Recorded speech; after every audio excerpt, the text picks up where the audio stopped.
আমরা কৃষক, আমরা কোথায় যাব? আমাদের তো আন্দোলনের পথ নেই, না বললেও চলে।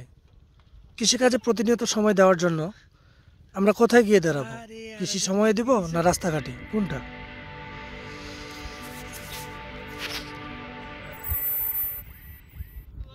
আসসালামু আলাইকুম, সম্মানিত প্রিয় দর্শক, আশা করি সকলে ভালো আছেন। আমরা যারা কৃষিকাজে লিপ্ত রয়েছি আমরাই জানি যে কৃষিকাজের দুঃখ এবং বেদনাটা। কৃষি জমিতে চাষাবাদ করতে গেলে কতটা প্যারাশানির মধ্যে থাকতে হয় একমাত্র কৃষকরাই ভালো বোঝে। জমি চাষবাস করা, সেই সাথে চারা উৎপাদন করা, চারা তৈরি করা, চারাটাকে যত্ন নেওয়া, হাল চাষ করা, এরপরে পানি সেচ দেওয়া, সেই সাথে রোপণ পদ্ধতি থেকে শুরু করে সব মিলিয়ে অনেক কষ্টসাধ্য বিষয় মুখোমুখি হতে হচ্ছে কৃষকদের।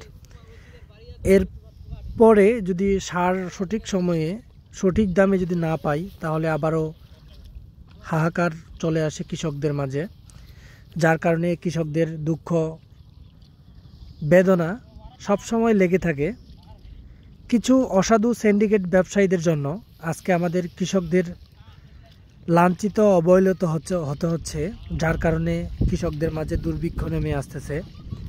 বর্তমানে 800 থেকে 1000 টাকার সার যদি আমরা 1400 থেকে 1500 টাকা লোকাল বাজারে কিনে নিতে হচ্ছে। এর কারণে আমাদের দ্বিগুণ খরচা হয়।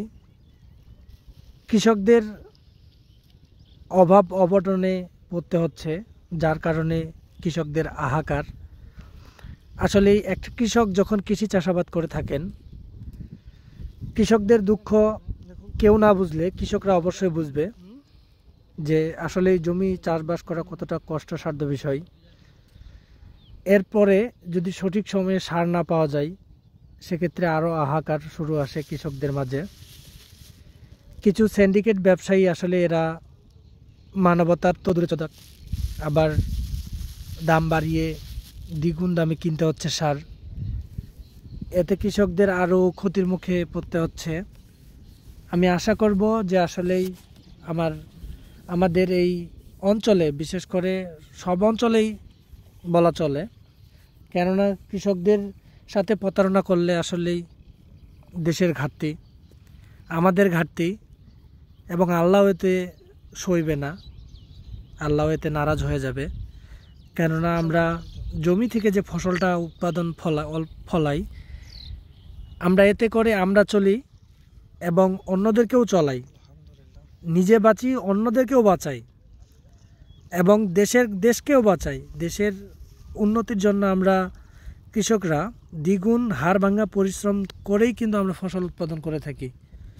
এর ফলে আমরা যদি ঠিকমতো সেচ প্রয়োগ না করতে পারি, সার প্রয়োগ না করতে পারি, তাহলে আমাদের ফলনে দ্বিগুণ ঘাটতি দেখা দেবে, যার ফলে আমরা ক্ষতিগ্রস্ত, মানে দেশ ক্ষতিগ্রস্ত। এই বিষয়টা যদি আসলেই কোনো সিন্ডিকেট ব্যবসায়ী বুঝতো বা জানতো তাহলে আমাদের এই বিপাকে ফালাইতো না। আমি আশা করব যে আমাদের কৃষকদের দিকে একটু সচেতন হয়ে একটু মানবতার দিকে আপনারা এগিয়ে আসুন, যাতে করে আমাদের সারটুকু বিশেষ করে সার, এই সরবরাহটা যেন ঠিক মতো পাই। আশা